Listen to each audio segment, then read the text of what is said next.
I thought I was building a kingdom, but I was actually living in a house of cards, and the woman I loved was the one holding the match. When I was 18, I lived by a code: work hard, stay clean, and respect your elders. I was the golden boy with a future mapped out, and at the center of that map was Chloe. We had been together for over a year, a time filled with high school memories and promises of a life together, and her family treated me like royalty.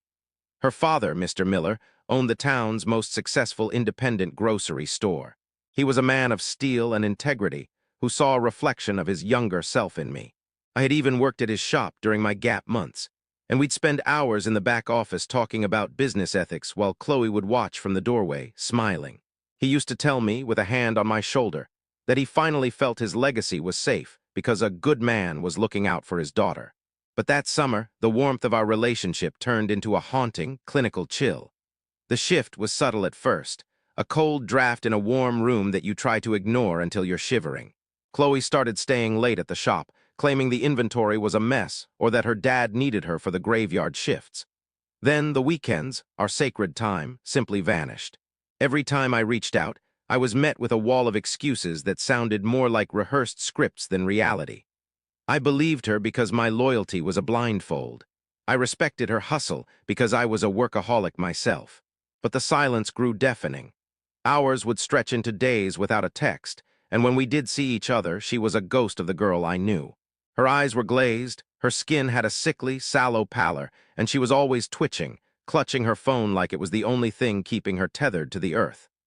My gut was screaming at me, a low-frequency alarm telling me that she wasn't just busy.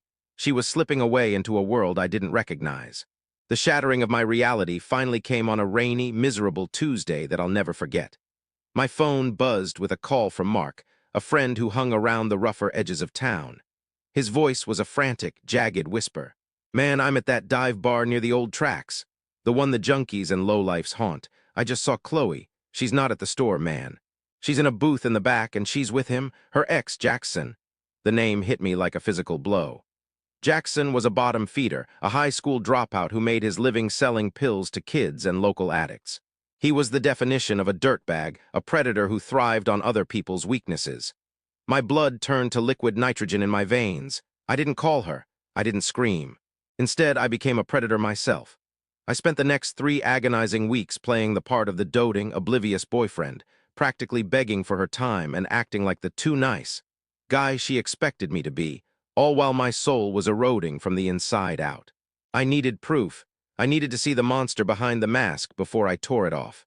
Every time she blew me off with a lie about counting the till, I pictured her in that dark booth with Jackson, and the rage inside me grew cold and calculated. I finally manipulated her into coming over for a quiet night in, claiming I just wanted to see her face for an hour. When she arrived, she looked like a nervous wreck, her hands shaking as she tossed her keys and her phone onto the kitchen table. The ultimate sign of a liar who has grown so overconfident they think they're untouchable. She headed straight for the shower, claiming she needed to wash off the stress of the shop. As soon as the water started hissing against the tiles, I picked up the phone. My heart was a drum in my ears, a frantic rhythm of dread and anticipation. I bypassed the lock screen, and what I found wasn't just evidence of a secret boyfriend. It was a digital blueprint of a family's total destruction. The message threads were a horror show of betrayal. She wasn't just sleeping with Jackson, she was his puppet, his partner in a criminal spree that made my stomach turn. They mocked me in every text, calling me a boring workaholic and a clueless lapdog, while she bragged about how easy it was to use my reputation as a shield to keep her father from getting suspicious. But the true hook to the heart was the theft. Jackson was short on drug money, and he had convinced Chloe to use her keys to the store to bleed her father dry. I saw the tallies. Nearly $800 in cash every single weekend, plus cartons of cigarettes and high-end liquor she was stealing to trade for Jackson's supply. She was destroying the man I respected most in the world, a man who worked 70 hours a week to give her a life, and she was doing it with a smile on her face. I stood there in the kitchen, the steam from her shower drifting under the door, realizing that the girl I loved was a parasite eating her own father's heart, and I was the only one left to stop her. Standing there in the kitchen, the weight of the phone felt like a live grenade in my hand, ready to blow my entire world apart. The shower was still running, a rhythmic, mocking thud against the plastic curtain, while I scrolled through months of calculated cruelty. It wasn't just the theft that burned, it was the sheer contempt. I saw photos of them together in Jackson's grime-streaked bedroom, posing with rolls of cash that still had her father's neat, handwritten bank straps on them. I saw messages where she coached Jackson on which security cameras were blind spots at the grocery store, and which nights her father would be too tired to check the safe. She had turned the man's sanctuary into her personal piggy bank. I felt a cold, surgical detachment take over. The nice guy she had mocked in those texts died right there between the refrigerator and the sink. I realized that if I just broke up with her, she'd keep stealing. If I just yelled, she'd play the victim. To save Mr. Miller, I had to destroy the image of the daughter he thought he had. I went to work with the precision of a ghost. With trembling fingers, I began taking screenshots, not just of one or two messages, but of the entire confession. I captured the photos of the stolen inventory, the drug-fueled rants about her stupid father, and the incriminating plans for their next $800 heist.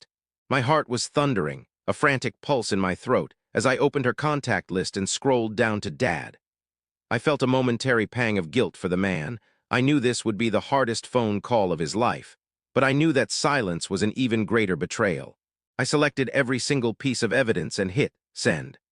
I watched the progress bars crawl across the screen, each one a nail in the coffin of her lies.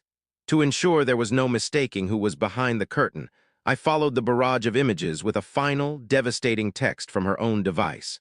"I'm at my house. This is the truth about where your money and your daughter have been going. I am so sorry, Mr. Miller. Call the police." The water stopped. The sudden silence in the house was suffocating, heavy with the scent of lavender soap and the stench of impending ruin. I set the phone back down exactly where she had left it, face up, vibrating once as a message delivered notification flickered and disappeared. I stood in the center of the kitchen, my arms crossed, waiting for the monster to emerge from the steam. When the bathroom door finally creaked open, Chloe walked out, towel dried and glowing, a mask of feigned innocence settled perfectly on her face. She gave me a small, tired smile, the same smile she probably used when she was slipping hundreds out of her father's till. "I feel so much better now," she said, her voice light and airy. "I think I just needed to de-stress. Are you okay? You look like you've seen a ghost." I didn't move, I didn't blink. I just looked at her with a level of disgust that seemed to physically push her back. "You're right, Chloe. I have seen a ghost. I've seen the ghost of the girl I thought I knew." The confusion on her face was almost comical, a flicker of panic dancing behind her eyes as she noticed the predatory stillness in my posture. I gestured toward her phone, lying there like a loaded weapon. "We're done. I know everything. I know about Jackson, I know about the blind spots in the shop, and I know exactly how much you've been stealing from your father every weekend." The color drained from her face so fast I thought she might faint. She scrambled for the phone, her fingers fumbling as she saw the sent messages. Her mouth opened to spin a light, to cry, to beg, to blame the drugs, but I cut her off with a voice like sharpened steel. "Don't. Just get out. And don't worry about your dad. I've already told him you're on your way home. There's a surprise waiting for you in the driveway." The air in my house was still vibrating, with the echoes of the front door slamming shut as Chloe fled, her tires screaming against the asphalt like a wounded animal. But miles away, in the dark, dilapidated heart of the town's outskirts, another storm was brewing. Jackson was slumped in a stained armchair inside his fortress of filth, a cramped, one-bedroom apartment that smelled of stale cigarettes and chemical rot. He was the king of his own hollow mountain, a predator who thought he had successfully domesticated a girl from a good family to do his dirty work. On the coffee table in front of him sat the spoils of the latest weekend. Stacks of crumpled 10s and 20s, a handful of stolen high-end tobacco cartons, and a burner phone that wouldn't stop buzzing. He was laughing to himself, probably thinking about how he'd spend the $800 Chloe had delivered, unaware that the digital tether connecting them had been severed and turned into a noose. He was a bottom feeder who believed he was untouchable because he worked in the shadows, but he didn't realize that I had just shone a spotlight directly onto his front door. The hook to his downfall wasn't a slow investigation. It was a lightning strike. While Jackson was busy rolling a cigarette with shaky, nicotine-stained fingers, the blue and red lights were already ghosting through the grime on his windows. He didn't hear the footsteps. These were professionals. The first indication that his world was ending was the sound of a battering ram obliterating his door frame with a crack that sounded like a gunshot. The wood splintered into 1,000 jagged teeth as a tactical team swarmed the room, the blinding beams of their weapon lights carving through the haze. Jackson scrambled, his instincts screaming for him to reach for the stash under the floorboards or the handgun tucked into the sofa cushions, but he was too slow. A heavy boot landed in the center of his back, pinning him to the floor as the cold, unforgiving bite of steel handcuffs snapped shut around his wrists. As his face was pressed into the grit of his own carpet, an officer pulled the stolen grocery store tobacco from his table, the final, physical proof of a conspiracy that was about to bury him. Simultaneously, a much more painful confrontation was unfolding at the Miller residence. Mr. Miller stood on his front porch, a man who had aged 10 years in the span of 30 minutes. He was holding his phone in a grip so tight his knuckles were white as bone, staring at the driveway with a look of predatory sorrow. He had spent his entire life building a legacy, sweating over ledgers and stockrooms so his daughter would never have to know the struggle of poverty, only to find out she was the one picking his pockets. When Chloe's car finally screeched into the driveway, she didn't see the 2 police cruisers tucked silently behind the tall hedges of the neighbor's yard. She only saw her father, a silhouette of disappointment standing under the yellow glow of the porch light. She stumbled out of the car, her hair a mess, her face streaked with tears that were more about being caught than being sorry. "Dad, please," she wailed, her voice cracking the silence of the neighborhood. "He made me do it. Jackson threatened me. You have to believe me." But the man who stood before her wasn't the pushover she had mocked in her texts. Mr. Miller didn't move an inch. He didn't offer a hug or a shoulder to cry on. Instead, he simply held up his phone, the screen still glowing with her own words. "My dad is so stupid, he doesn't even notice the missing inventory." The lie died in her throat, replaced by a choked, pathetic sob. "I've spent 30 years working for you," he said, his voice a low, dangerous rumble that carried more weight than any scream. "And you spent 1 year trying to burn it all down for a man who wouldn't even buy you a meal with his own money." He didn't wait for her response. He stepped aside, and the shadow of the law moved in. 2 officers stepped out from the darkness of the porch, their badges glinting like cold stars. Chloe's knees buckled. She fell to the gravel, the very ground her father had paid for, as they read her rights. She looked to the house for sanctuary, but the door was already closing. As they loaded her into the back of the cruiser, her father did something she never expected. He walked to the trunk of her car and opened it. Inside, tucked under a spare tire, was a small black bag containing the rest of the weekend's haul, more cash, and several bottles of expensive liquor. He handed it directly to the officer, his face a mask of stone. "Take it all," he said. "It's evidence. I want a full prosecution, no deals. No favors." He watched the car pull away, the red lights fading into the distance, and then he pulled out his phone to call me. His voice was trembling, not with sadness anymore, but with the exhaustion of a man who had finally cut out a cancer. "It's done," he told me. "They got him and they got her. You did the right thing, son. You saved what was left of me." I sat in the dark of my own room, listening to the dial tone, realizing that the dirtbag was in a cell and the golden boy was finally free. But the cost of the truth was a debt that would take everyone a long time to pay. The day of the hearing felt like the final reckoning of a long, cold war. The courthouse was a monolithic slab of gray stone and mahogany, a place where lies go to die under the weight of sworn oaths. I sat in the back row of the gallery, my suit feeling like a suit of armor against the suffocating tension in the room. I wasn't there for closure. I had already closed that chapter of my life. But I was there to witness the final collapse of the facade Chloe had spent a year perfecting. When the side door creaked open and she was led in by a bailiff, the room went silent. She wasn't the vibrant, glowing girl I'd known in high school. She looked diminished, her skin pale and her eyes darting around the room with a mixture of terror and desperation. She scanned the gallery, searching for a friendly face, but she found only the stone-cold stare of her father and the steady, unwavering gaze of the boy she had called a clueless lapdog. The prosecutor began the proceedings with a clinical ruthlessness that stripped away any hope of a misunderstanding. He didn't just tell the court what happened. He built a monument to their betrayal, using the very evidence I had harvested from her phone. A projector was hummed to life, casting giant, luminous images against the courtroom wall, the digital ghosts of her secret life. There was a collective gasp from the audience as a screenshot appeared of Chloe and Jackson posing with a fan of stolen $20 bills, their faces twisted into arrogant smirks. Then came the texts. Every cruel joke they had made at her father's expense, every detailed plan to loot the tobacco cabinet, and every mocking comment about my boring loyalty was read aloud in a flat, monotone voice that made the words sound even more venomous. I watched Mr. Miller out of the corner of my eye. He sat perfectly still, his jaw clenched so tight I thought his teeth might shatter, as he listened to his own daughter describe him as too old to notice he's being robbed blind.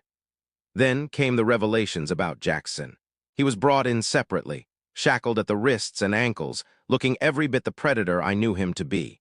But the bravado he had shown in his drug den was gone, replaced by a frantic, rat-like energy. His lawyer tried to argue that Chloe was the mastermind, that she had seduced him into a life of crime using her access to the store, while Chloe's lawyer argued the exact opposite, that she was a victim of his manipulation and drug-fueled coercion.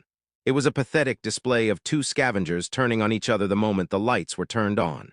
The prosecutor, however, had the ultimate trump card, the financial logs. He showed that the thefts hadn't just been for drugs. They had been systematic, a deliberate draining of the Miller family's life savings. Chloe had been stealing more than just cash. She had been stealing her father's retirement, his peace of mind, and the very foundation of the home she lived in. The most intense moment of the day came when Chloe was forced to take the stand. Her voice was a thin, watery whisper, as she tried to explain away the $800 a week habit. "I just wanted to feel something," she sobbed, looking toward her father for a mercy that was no longer there. "Jackson made me feel alive." The judge, a woman with a face like carved granite, leaned forward, her voice cutting through the performative tears. "You felt alive by bankrupting the man who gave you life. You felt alive by mocking the person who provided for you." The silence that followed was absolute. Chloe had no answer. She looked down at her hands, finally realizing that the dirtbag she had chosen over a stable life was sitting 10 feet away, ready to trade her for a shorter sentence. The ProRevenge wasn't just in the arrest. It was in the total, public exposure of her character. As the judge prepared to hand down the sentence, the weight of the law descended. Jackson was hit with multiple felony counts, his prior warrants ensuring a long stay in a state facility where his street cred wouldn't mean a thing. Chloe, as a first-time offender, avoided a lengthy prison sentence, but received a judgment that was arguably worse for someone of her ego. A permanent felony record, hundreds of hours of grueling community service in the very town she had shamed, and a court order to pay back every single cent of the thousands she had stolen. She stood there trembling as the judge told her she was a parasite who mistook kindness for weakness. I walked out of that courtroom into the bright afternoon sun, leaving the wreckage behind. I had delivered the truth, and the truth had set a fire that burned everything they built to the ground. The dust from the trial settled, but the landscape of our lives had been permanently altered. In the immediate aftermath, the town spoke of nothing else. The grocery store heist became a local legend, a cautionary tale of how the person closest to you can be the one holding the knife. For Chloe, the surprise I had left her was a gift that kept on giving. She was no longer the pampered daughter of a local businessman. She was a pariah. Every Saturday morning, instead of sleeping in or spending stolen cash, she was seen in a high-visibility orange vest, picking up trash along the very highway where Jackson used to deal his poison. I saw her once from a distance, her face hardened by the sun and the weight of public shame, scrubbing graffiti off a brick wall. She looked at me, and for a fleeting second, I saw the flicker of the girl I once loved. But it was quickly replaced by the hollow stare of someone who had gambled her entire soul and lost. She was living a life of restitution, every paycheck garnished, every cent she earned going back into her father's accounts to repay a debt that could never truly be settled. Jackson's ending was far more definitive. The dirtbag, who thought he was a kingpin, found himself at the bottom of the food chain in a state penitentiary. Without his drugs, his manipulation, or his easy targets, he was just another number in a system that had no room for his brand of cowardice. The last I heard, his accomplices on the outside had turned on him too, and the meager life he had built out of theft and misery had been completely erased. He was a ghost in a concrete box, a man who had tried to burn down a family's legacy only to be consumed by the flames himself. The revenge was total. The predator had been caged and the parasite had been purged. As for the Miller grocery store, it didn't just survive. It became a symbol of resilience. Mr. Miller took the money Chloe was forced to pay back and used it to modernize the shop, installing state-of-the-art security. The very blind spots she mocked were now covered by unblinking, high-definition eyes. He and I remained close. He became the mentor I always needed, and I became the son he deserved. We would sit in that back office on Friday nights, the same office where the betrayal began, but now the air was clear. There were no more whispers, no more missing inventory, and no more lies. He told me once with a steady hand on my shoulder, "Son, you didn't just save my business. You saved my life. I would have died an old fool if you hadn't had the courage to be the bad guy for one night." I eventually moved away to pursue the goals I had set for myself back when I was 18, the same goals Chloe had called boring. Looking back, I realized that my revenge wasn't just about the police or the courtroom. It was about the life I built afterward. While she was shackled to her past and her debt, I was free. I had taken the wreckage of a shattered heart and used the pieces to build a foundation of iron. I learned that being too nice isn't a weakness, it's a shield, and when that shield is moved, the world sees exactly what you're capable of when pushed to the edge.